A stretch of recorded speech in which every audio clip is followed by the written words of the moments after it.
Hello, വീട്ടിൽ കുറച്ച് കൈമ rice ബാക്കിയുണ്ടായിരുന്നേ. അത് വെച്ചൊരു നെയ്ച്ചോറ് ഉണ്ടാക്കാമെന്ന് വിചാരിച്ചു.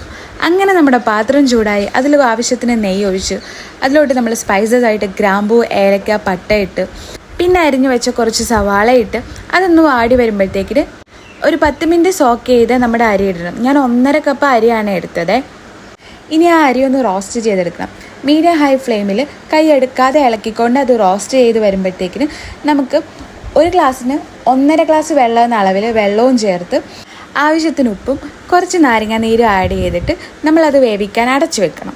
നെയ്ച്ചോറിന് സൈഡ് ഡിഷായിട്ട് ഞാൻ പരിപ്പ് കറി ഉണ്ടാക്കുന്നുണ്ടായിരുന്നു. അങ്ങനെ പരിപ്പൊക്കെ വെന്തിരുന്ന് അതിൽ കുറച്ച് താളിച്ചൊഴിച്ച് അപ്പോഴത്തേക്കിന് നമ്മുടെ നെയ്ച്ചോറ് വെന്ത് വന്ന് അതിലോട്ട് കുറച്ച് സവാള ഫ്രൈ ചെയ്തത് ഇട്ട് അങ്ങനെ നമ്മുടെ പരിപ്പ് കറിയും റെഡിയായി.